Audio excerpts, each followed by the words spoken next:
you in New York too? I'm on Long Island. I grew up on Long Island. Oh my God, yes. What's in the water in Long Island? I don't know what's going on over here, but you know, we spit out a bunch of psychics apparently. MaryAnn DiMarco, welcome to the Woo Report. Thanks for having me. I'm ready to get my woo on. I'm so excited. You are an author, you are a psychic medium, you're a spiritual teacher, you are also best friends with Gabby Bernstein, which we love. We love her. Gabby's a girl's girl. I love my Gabby. We love her so much. And we also love a psychic medium, MaryAnn. Can I start by asking, is this a wild question to ask? Is there anyone with us today? There's always people with us today. There's always people. If I didn't open up and didn't allow for people to come through, I mean, I don't know that I would always be doing my job. And if they have something to say, believe me, they will interrupt us and pipe on in. They're here. Okay, great. Well, we'll let everyone know if they're hovering, come through. We're here to party and we're ready to party. Always. Anytime I hear about somebody connecting with something other than this realm, I am in shock and awe. Like, is that just your baseline now? I have to tell you, I've been doing this a long time. Yes. They never cease to amaze me. I'm always amazed at how clever they are in getting their messages through, how crafty they can be in kind of moving the chess pieces to like the 6 degrees of spirit is like separation of spirit. Like I find it so cool how they can get certain people to me for a message. And I am always amazed. This work is pretty cool. It's pretty cool. And it's very amazing. The 6 degrees of separation, that's just like, what does that mean? They're giving you something that you would know so you can explain it to the so it's like that. So I'll give you a really good example. Yes. This family here where I live, they lost their daughter. It was really sad and so tragic. And everybody kept asking me, are you going to read the family? Are you going to read the family? And I kept saying, I don't just walk up to people and say, hey, let me read you. That's not what I do. Mm-hmm. If the family wants to be read, they know where they can find me. Of course, my services were always open. Mm-hmm. So their daughter who passed would come to me a lot. And I knew the mom, kind of, you know, not really close friends at all, acquaintances just through the town. But there she was showing up around me. And I said to her, Kate, you know, you have to make it happen on your own. If you want me to see your mom, I'm happy to do it, but I'm not going to call her. You have to kind of do it on your own. And I wound up going to readings that were like, I don't know, an hour away, out of town, several times. And she would show up. And I would be so confused because I'm reading and I'm thinking, what is she doing here? These people don't even know her, but they did. Someone in the crowd in these small groups would know her. Mm. And she arranged it where it finally kept just getting back to her mother over and over and over again, that her mother finally was like, oh my gosh, I guess I have to go see this girl. Oh and I wound up reading her mom. And Spirit does that all the time. I don't really have to do much. They will take care of it. They will figure it out in a way. And that's what I mean by the 6 degrees, because I just let them do their job. And if I am meant to be in the presence of their family and give over messages that way, I will do it. Oh, I love it so much. It's really cool. It's so freaking cool. And, you know, there's a question that I'm asking everyone that comes on this podcast. And I think that you might be the most equipped to answer it, which is, what do you think happens when we die? I'll tell you this. I'm not afraid to die.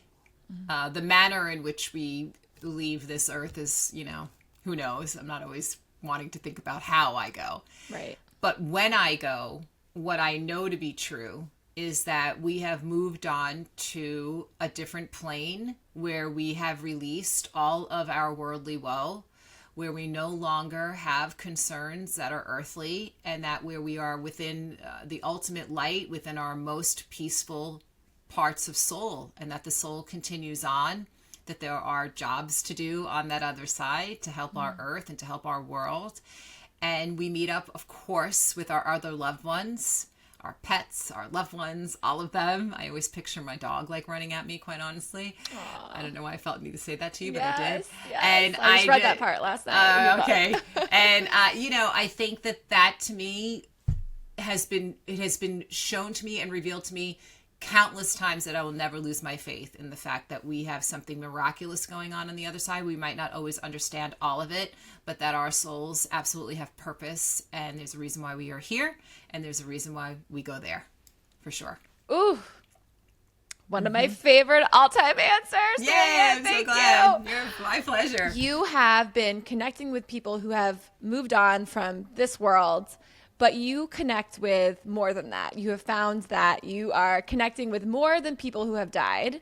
You are connecting with guides. Spirit guides. Spirit guides, Yep. which is what your new book is all about, the Guides book, which is so good. It's so good. It's the perfect 101. I spent the majority of my life not having any idea that there were guides involved, that we all had guides.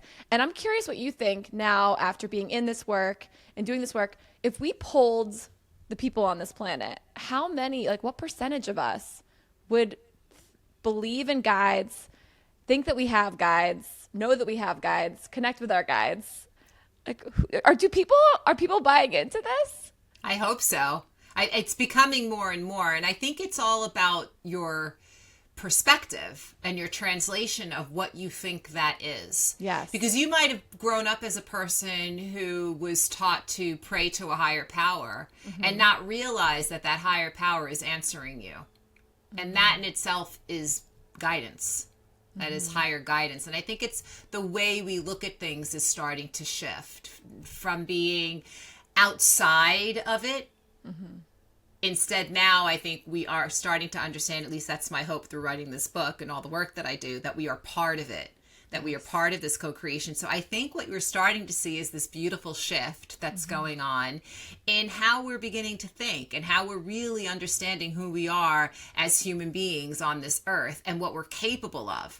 And our guides are coming through more and more, and you're seeing this rise in spirituality, in a different type of thinking, and hopefully a more normalized acceptance of all of this, which is what I hope, that it's not so outside of ourselves. And I think people are finding great comfort in that. So I think it's getting to be more than less, for sure.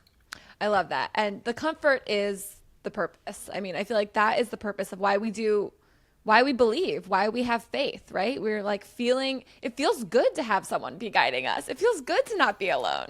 It's Isn't a that what we relief all to want? me. Yeah, I mean, it's a relief to me. And when I Yes. realized that I was reading guides off of people, Yes. in addition to loved ones, when I started to see these guides and that they had so much to say and that they were here to help us co-create, not give us the answers, but to give us pretty clear direction if we're willing to listen and believe that we're capable of hearing, feeling, seeing, whatever works for you.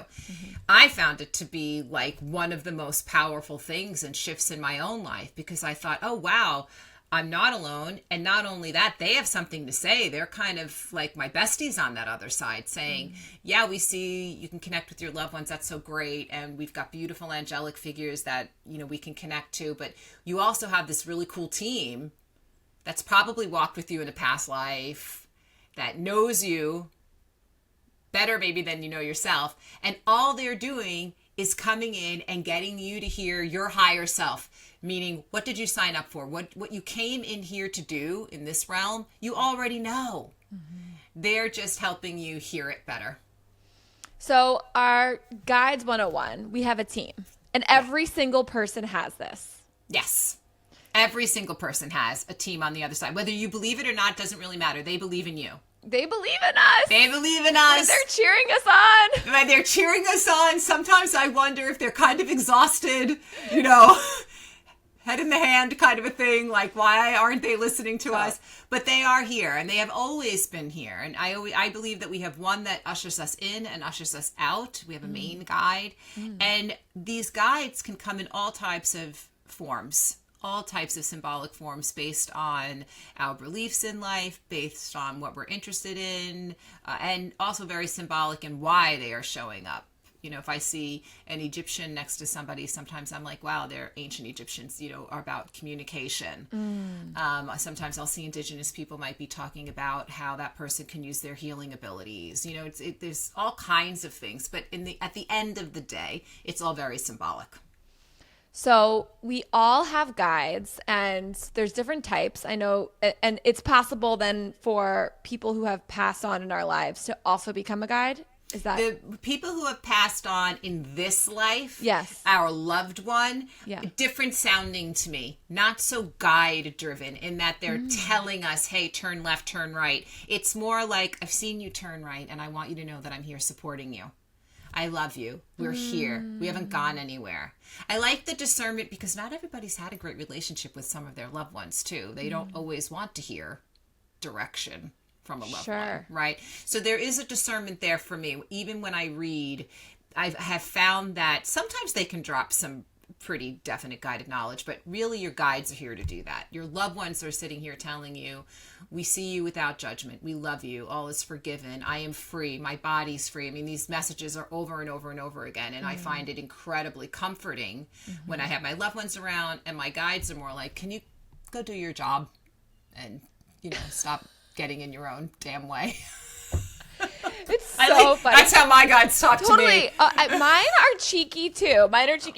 And so one time I was in a meditation, someone suggested to get the name of my guide, and the name Panjme came to me, which is just like, okay, Panjme. But I laughed out loud when I was reading your book and you talked about Joe.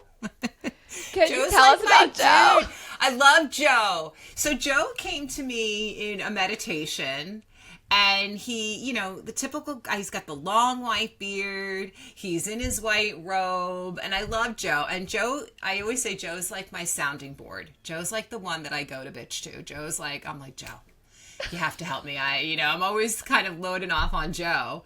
And one day I was looking through Kyle Gray's deck, and all of a sudden, I wish I had it in front of me to show you, but it was Melchizedek. That's the guy's name. And I'm like, oh my God, that's Joe.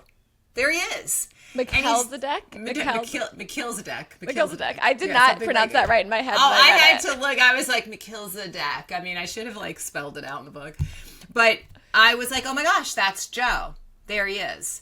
So the name really doesn't matter. But what he represented to me reflected what Kyle was talking about, how he saw this guy. He just gave him the proper name. I gave him my own name. I'm obsessed. I love it. And I think he probably loves Joe. He probably is just rolling his eyes that he's Joe too. A lot of people see Joe. And I was like, wow, you have Joe too? And now I realize, Joe visits a lot lot Well, so this was so interesting to me because Panjme has come to me looking like Dumbledore for the entire time, because Dumbledore's my, North Star, my wizard. He's my guy. But this morning, because I wanted to connect with my guides, they were very excited that we're talking right now about them, of course. This is such a story that my husband would roll his eyes at, but you're going to be like, this tracks. And Panjme's, he morphed for me. He actually doesn't look like Dumbledore, and now I think I'm ready to see what he does look like, which was kind of like a British man with big black frame glasses, and he's kind of a curmudgeon, and he's like, yeah, this is me. This is what I actually look like. You just wanted me to be Dumbledore. I am obsessed with this because I have done the same thing. Yeah, I feel like he morphed for me because I'm ready to now see who he really is, and it's not just the wizard. Yeah, you're ready. I'm ready. I have these guides that I consider kind of like planetary guides, and they are often around me. They're pretty to the point. They're the ones that are like, go do your job, get to work, stop your nonsense. Yes. And I used to sort of see them, they would show me themselves almost as purple light and very safe. And I remember saying to them one time, can you just show me what you really look like? Because I don't think that's really what you look like. You don't look like Barney. What are you, what are you doing, Yes. And then they were like, you really want us to reveal ourselves? You don't really need to see that, and but I insisted. And sure enough, I mean, they're pretty planetary looking. It's so funny. Yeah, it's fun. Because also, I feel like my energy can be very golden retriever-esque. And then to have a guy that's a curmudgeon British guy, what's happening? Why? I have heard great stories of people. I had one woman in a workshop that I did say to me, is it okay that I think my guide is really hot? He was this really gorgeous, good looking guy. And I was like, if your guide is hot, that's on you. That's cool. Amazing. Calling in a hot guy. I was like, why can't we have a hot guide? Here's the thing. If it resonates with you, that's the point. The point is that it's resonating with you, because then it's more acceptable for yourself to kind of lean into the belief system behind it. The fact that you were like, I think I'm, your guide's like, I think you're ready to see me as I really am. Yeah. That shows a lot of growth. They're just saying to you, Yes. you're safe. You don't need to see what you think I look like. Right. I'm going to show you what I actually look like. They Yes. work both the same. It's all good. Because I have heard people say, my guide is Merlin. I have fairies around me. I mean, I've heard all of it. Nothing shocks me anymore. And I think that's really kind of cool that they're willing to make us feel comfortable and show themselves in different ways that resonate. Very cool. I love it. So in the book, there's so many different ways, meditations or ways to connect. Can you share one of them with us? Like, what's a good way, if you've never connected with a guide, what's a good way to start? A good way to start, there's a couple of things I want to say about that. First, your mind has to be in the game, right? So you have to believe that you have the ability to do this, because your mind's going to want to get in there and say, have you gone crazy? You're making this up. This isn't really happening. And so just for the moment, while you're ready to connect, let's ask that part to just kind of step aside for a moment, and let's just lean into the belief system that this is actually happening, because that in itself, you're already creating the energy and the vibration to make that connection. Nothing's getting in the way. So just, it's normal. You're going to question. Let's just move to the side. There's a couple of things you can do. If you're really good at visualization, you can move into a meditation. I do one called, it's like speed dating with your guide. Like you kind of, sort of have, So good. Set it up in your mind, whatever you want it to look like. You can, set it up in a hotel, like boardroom, or, I don't know. I've never been speed dating. Maybe you're in a great bar. I really don't know, right? But set it up like that. And then you can have different guides sit in front of you. There's a way to do that. You can also do it where you just set up a very familiar scene. So maybe you love to sit down at the beach. I love doing this, actually. Set up a couple of chairs and you invite one of your guides to sit with you. You could do it that way as well. If you're having trouble with visualization, start by writing. Writing's great, right? Automatic writing is wonderful because some people really struggle.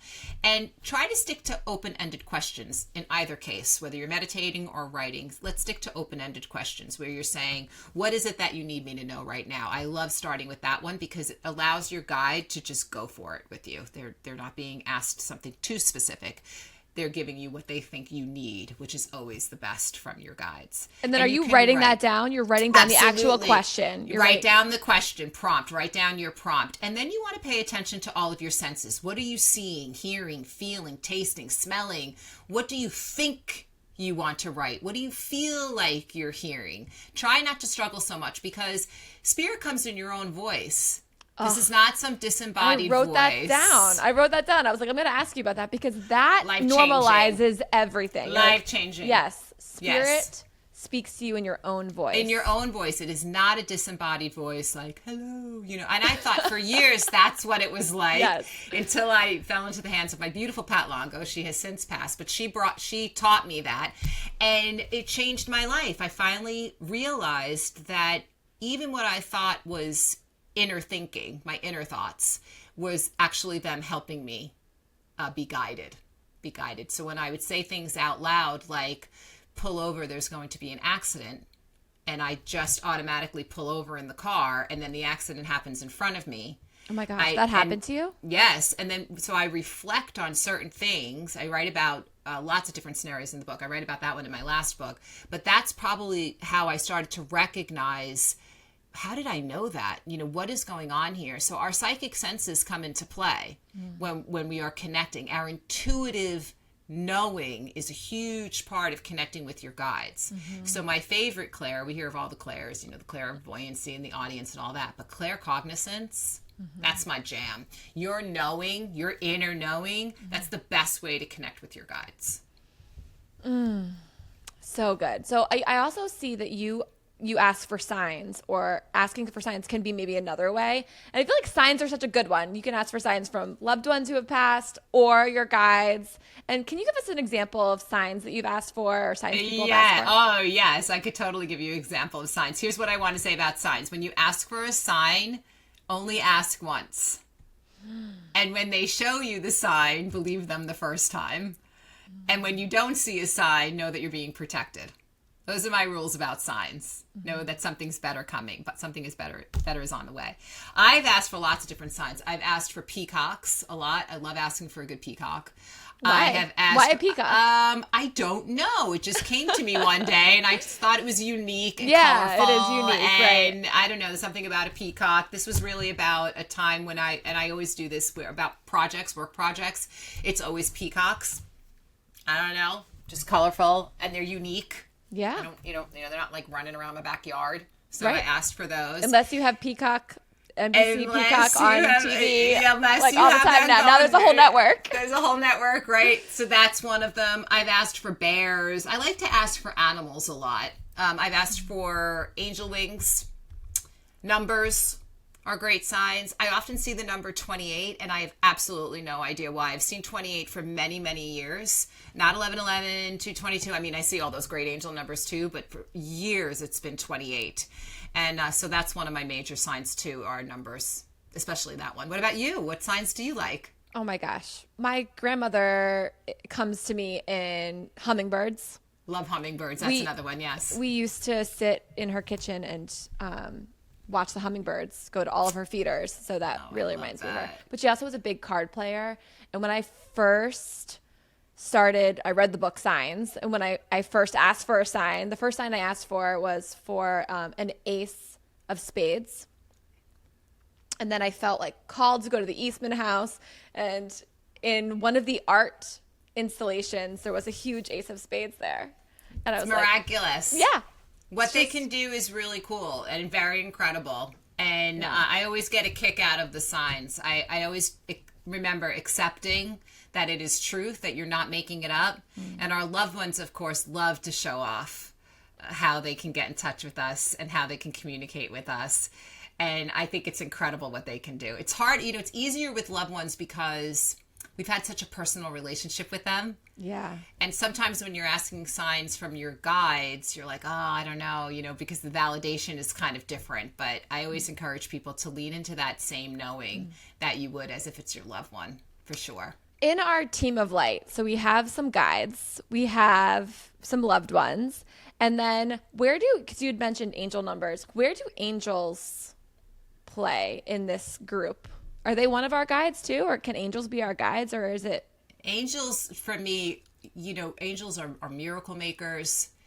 Angels, for me, are I'll tell you how I work with angels. When I really feel like I need a lot of help getting the job done, I'll ask for angelic help and guidance. And so like Archangel Michael, if I feel like I need some protection, Raphael, if I want to give healing to somebody. And, so for me, the archangels especially are so symbolic, and they have certain jobs that they do. And that's how I use them. They, to me, have never been worldly. They are direct workers from the light, from God, source, whatever it is for you.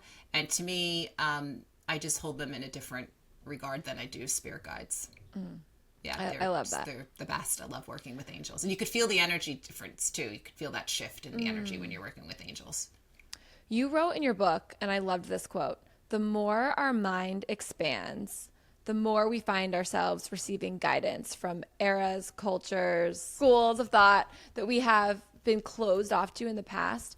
So you've had some really powerful downloads in meditations and beyond since you started this work. So is that how we are expanding? Like, how are we expanding? Are we just accepting? Are we accepting new belief systems? You're saying yes to new belief systems. You're saying yes to new belief systems. You're saying yes. You're saying I'm willing to learn. If it feels like it's in alignment with you.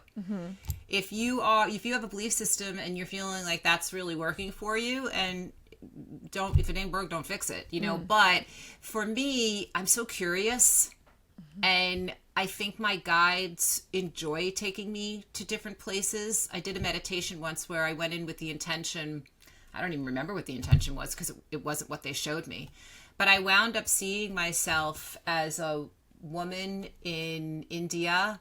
I was laying in repose. I was passed.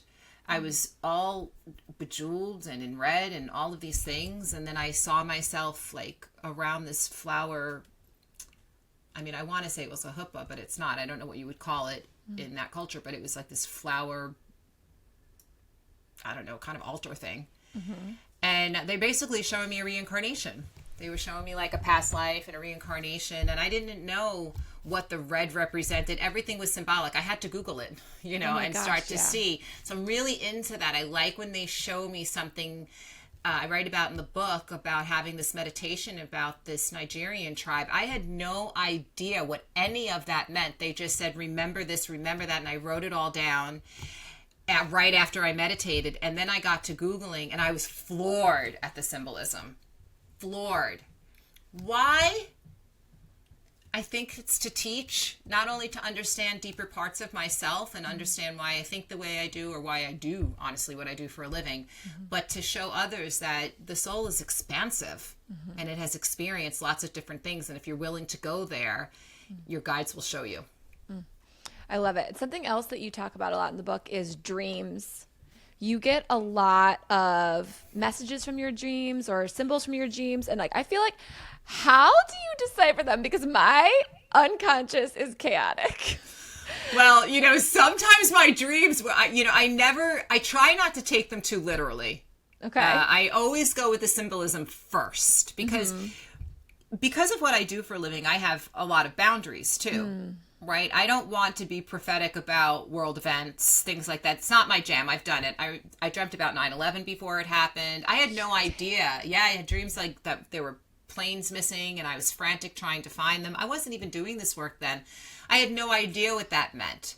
So when I dream of something that feels kind of worldly, I'm still always going with the original translation. Recently, I write about it in the book. I've had some dreams that were literal and pertain to my life. I write about moving, and there's a whole story about or tornado and the whole 9 yards. It's really something else. But I didn't take that literally at first. I took it symbolically, and I always do that. And I think it's fascinating. Dream state is an easy way for our spirit to communicate with us because we are very close in vibration to them. And if we are willing and open to receive information, they will happily use dream state in order to communicate with us. But I always tell people, even if your dream feels freaky or crazy or whatever, just always go with the most positive of translations. That's the best way to work with dreams. And visits, of course, your loved ones coming in. That's a visit. Always. But like my dreams though, there's like, what is the translation? For example, last night I dreamed that there was this crab and then it was like delicious. Like we were going to eat it. And sorry to anyone who was like feeling bad for the crab, but we were going to eat the crab and then we didn't eat the crab. And then I was at this concert but I didn't have the right seat and I was kind of swinging and scared. Like, what do these mean? You have to. So this is when you get to work with your guides, right? Okay, and you can say to them, so you want to ask yourself, what do crabs mean to you? Oh. What's the symbolism behind the crab? Is it indulgent for you? And were you not allowing yourself to be indulgent? Were you have to kind of ask yourself little things like that. Oh. What kind of concert was it? Was it certain type of music? Why were you feeling afraid? Yeah. Was it being in a crowd? Was it, being exposed, right? Our psyche is always working. Yeah. And our guides are happy to highlight different things that we can work on through dream state. I love that. It's really fascinating. So I always say when you're looking to be curious about yourself, you could really get to work with your guides. And you want to ask them who, what, where, when, why, what does this mean? And then allow yourself to receive the information. You can write it out. What did that dream mean last night? I'm confused. I mean, I have some crazy dreams. Yeah. And sometimes I wake up and I'm like, I have no idea. Now, if you forgot about that dream, let's say for argument's sake, I guarantee you would see a picture of a crab, somebody would say the word crab. They love to remind you of the download. Well, that's the thing. This morning on Marco Polo, my friend Marnie was talking about her lobster pasta that she ate last night. And I was like, I remembered the crab. I know it's like different, but the same. Yes. I was like, oh my God, I had that crab dream. That's weird. Right. So you have to kind of sit with it and be like, what does that mean to me? Why am I dreaming about that? It is not as cryptic as we think. And just because I'm a psychic medium doesn't mean like you need me to do it, right? Just because, right? I mean, I'm happy to read your loved ones and all the things, but you guys can do this. Why I write these books, right? Because I'm trying to teach people that if they showed you that dream, it means the answers live within you. that you can get in there and work with your guides, and then you're going to know exactly why you dreamt about that crab. The other thing is, I'm going to get in. When you are talking to somebody and you get reminded about that dream, you might have a message for them, right? If they say, oh, I had crab last night, and you're like, oh my God, that's so weird. I just dreamt about crabs. Yeah. And it could be that they might be reflecting information back to you or you to them, because our guides love to work through other people too. They really are trying to help us. They're not trying to confuse us by the cryptic dreams. They really are. I promise you guys. They just want us to work. We're going to get in. There's going to be an answer. There's going to be a reason. We're going to figure it out. I'm going to work with Marnie. We're going to figure it out. There's an answer there. I'm telling you. And just going off on that, the spiritual, you wrote about coming out of the spiritual closet, and you wrote about this very briefly at the top, but I actually feel like a lot of people can identify with this, because in your adult life, all of a sudden, you were like, I do talk to dead people, and there's all this stuff that's going on. Hope everybody's cool with that. Yeah, FYI, I'm talking to the dead now. Yes. It didn't really surprise my family all that much, because because I grew up with my mom. I mean, she's so into all of it, and so she wasn't surprised. But I had to work with coming out of, yes, the spiritual closet, but moving into a much more authentic part of who I am. And I actually felt like I was playing a role to make everybody else feel very comfortable for many years. And I really wasn't acknowledging who I was as a person. And it took me to go through a huge changes in my life. Spiritual awakenings are, not joyous for a lot of us. And so it took me to really go through these types of things that I went through, grief and ending relationship, and had these 2 little kids, and I was really trying to just figure everything out, to finally give myself what I needed, which was learning how to use these abilities in a different way and in a more productive way. And so I had to own it.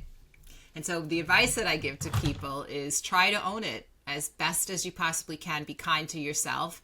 And some people are on a need-to-know basis. You don't have to tell everybody everything all the time. You can do it in ways that feel good to you. A little bit outside of your comfort zone helps, however. And the more you speak it, the more you own that truth. And the more you speak it, the more people who are accepting of it and supportive of it will come into your lives. I promise you will clear space for people of like mind. I love that so much. And another thing that you talked about that I think is hard for, especially when you first have a spiritual awakening, because I know this is how I felt after I first awakened and was like, oh my God, we're all souls and we get to come back and do this again. I was like, oh, I've done it. I've cracked the code.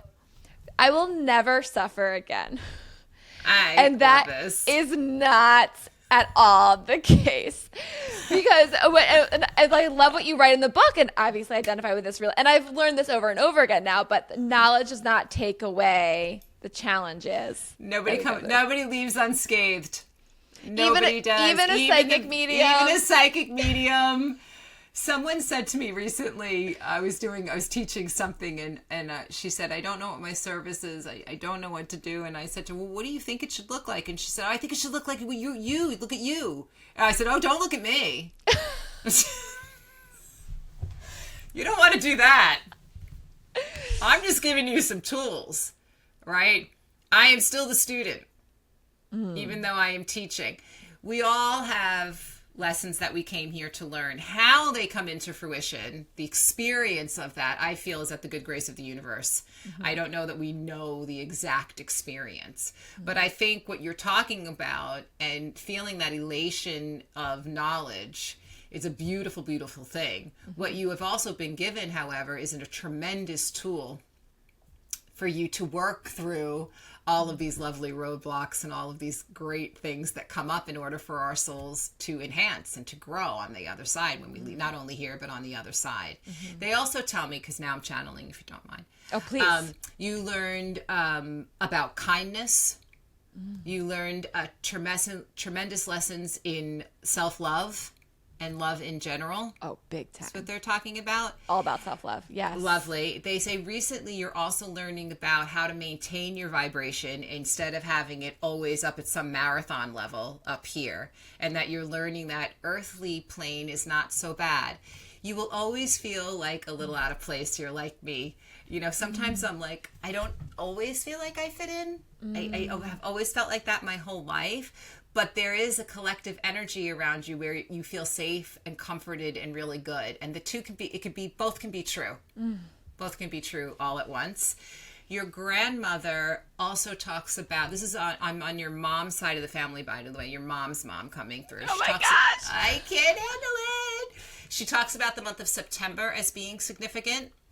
And she's talking about this coming September, at the end of September, where you're going to see beautiful change and lots of celebration. She's very proud about how you've been caring for your body as well. There's something about new self-care, and even the way you're talking about your body feels really good. You're also caring for yourself in a very, I'll say it like this, in a very feminine way. There's something about how you're even like, I don't know, you feel good. Feminine wise, I'll put it that way. And she's really very much applauding you for that. I don't know if you started acupuncture or you're thinking about starting acupuncture, but there's something about, something holistic that's going on that feels really, really good. I'm not a medical practitioner. You just do what you have to do to make your body feel good, but I absolutely love that for you. Oh my God. She said to smell the roses as well. I can even taste the roses and like smell the roses. And she says, I will walk through the garden with you any day. I will always walk through the garden with you and hold your hand. Aww. She said, try to get to the water more. She said it just like that. Makes sense. And she said, going tomorrow, Graham. Excellent. And she said, again, that's another place for you to hold space with her. I said hold space, and then she actually did show me Wicked, which is really funny, and I don't know why I wasn't going to say it that way. She said a Wicked Witch? Is that what you said? No. The Wicked, the musical, the movie. I don't know why I saw like Ariana Grande, and I started to see Cynthia Erivo. And, yeah. I mean, like it's a whole thing, and I'm like even like holding your finger, and like she's like it's a whole thing. So it is a whole thing because I'm good friends with Cynthia's partner. No wonder why. Okay, that's why. And okay. I also love Wicked. It's so much, and I all of it. MaryAnn. Yeah, that's really cool. Actually, I'm like, why are you showing me literally like the whole finger holding thing? Which I'm obsessed with. I love. They are true, real besties. I know you know, but like. Oh, they are. They totally are. And and she said to you, now your guides actually collectively talking. This is an onward and upward moment for you. That you have learned to allow your own wings to, like they put enormous wings behind you and said that's one of your signs these days, to look for the feathers and look for the big angel wings going on around you, that you're even holding yourself up in a different way. I can feel like this sense of pride that's coming your way, and your guides are obsessed with how you're working it. Very, very good. Write the book, write two. Write the book, write two. They kept saying, write the book, write two. Like this. Okay. MaryAnn. I told you they would interrupt. I told you when they're ready, and I'm ready too. So. Thank you. I can't believe it. Oh my gosh, it's so fun. I hope it resonates. Oh my gosh, it really all does. Of course it does. Thank you so much. My pleasure. Oh my gosh. Well, I have like one more question for you. Go for it. Well, we were talking about challenges, and you talk in your book about menopause, and well, it's only a matter of time. I'm sorry, was that audible? Did I say that? I know. Did I get exhausted out loud? Am I sweating right now? I feel like it's a thing that like women who are, starting in their 40s are like, we're just starting to think about and talk about, and that is what the feeling is. Yeah. And this has been a challenge for you, but I am obsessed when people can talk about it, because I feel like we don't know what to expect unless women are talking about it. So can you talk to us about that, and then how your spiritual practice has helped you? Yes, I would love to talk about that, actually, because no one talked about it. Yes, no one's talking about it. The generations before us never talked about it. Yes. And I'm 54 now, and I've been going through it for a couple of years, and it was life-changing and shocking all at the same time. And I was going through a lot at the same time. I talk about everything sort of happening at once. So I was forced to, walk my own walk and do the work. And I did that. Menopause is, it's tricky in that, because physically and mentally and emotionally, you're going through so much, and you're really trying to understand everything that's happening in your body. Mm-hmm. And the way that I started to tackle that, first of all, there's wonderful women out there like Tamsin Fidel. Listening to her, Tamsin, I hope you listen to this podcast because you should. I'll link it. Her information, just women starting to talk about it, was very, very helpful. And I truly believe that my guides took me to these places to go deeper. Mm-hmm. And then I started to do intuitive healing with it. I started to really listen to what they were saying to me about what would work for me. And I encourage younger women and women that are going through it to really listen to their inner voice. Clap back if you have to at your doctors. Say what you need to say about how you're feeling to your family. I remember my husband said to me, well, can you tell me what I need to do? And I said, no. You're going to go and need to figure that out on your own. You mean to help you? Yeah, it's like, you need to understand this all on your own. I can't help you while I'm trying to help me, poor guy. I mean, and he was God, I love it. He was like, okay, I'll go learn. He was so sweet about it. And he's so kind and loving. He's trying to support me. And I was like, yes, of course. I can't teach you too. Yeah. And I started to hear my guides, and they were like, call this doctor, go to the acupuncturist, take this supplement, and of course I would always consult my physicians, but I got on HRT and I did all of these things to help myself out. What I will tell you is that it also brought me to the most authentic parts of me. I want to tell you all, it's very exciting because you really own who you are and you own your voice, and it comes with all this wisdom. And I absolutely could have done none of that. I think I would have been really spiraling without my guides, without leaning into this work, because spirituality in this way especially is not your answer. It is a tool. Mm-hmm. It is here to show you how to figure out your answers and how to understand this journey that you're on and all of these things. And so I leaned into what I knew to be true and what I know the best, and that's my spiritual work in order to understand it. Yeah, it was like, woo! I was so grateful, by the way, that I had that tool. And that I'm still going through it, that I have this tool. And I think it really, you can learn a lot about yourself when you do this type of work. I did. Yeah. For sure. Oh my gosh. Well, thank you so much for sharing. Thank you for channeling. Pleasure. Thank you for sharing all of your wisdom about guides. This was amazing. Thank you. All of your books will be linked in the show notes. And thank you. I appreciate so much for your time. Tell Gabby I said hi. I will absolutely tell her. Don't worry, she'll know. And thank you so much for having me. I love what you do. I'm obsessed with your energy, and I can't wait until we speak again. Oh my gosh, me too. Thank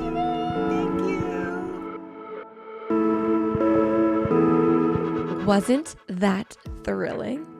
Have you been to a medium? Do you talk to your guides? I am here for every woo-woo story you got, so please tell me about it. You can join the community at thewooreportpodcast.com. Follow along on Instagram on The Woo Report, and please hit that subscribe button on YouTube. Thank you so much for liking, rating, sharing, and loving on this little slice of magic. I hope you found it supportive and interesting, and that you're taking away a little something from every episode. I know I am, and I am so grateful you are here.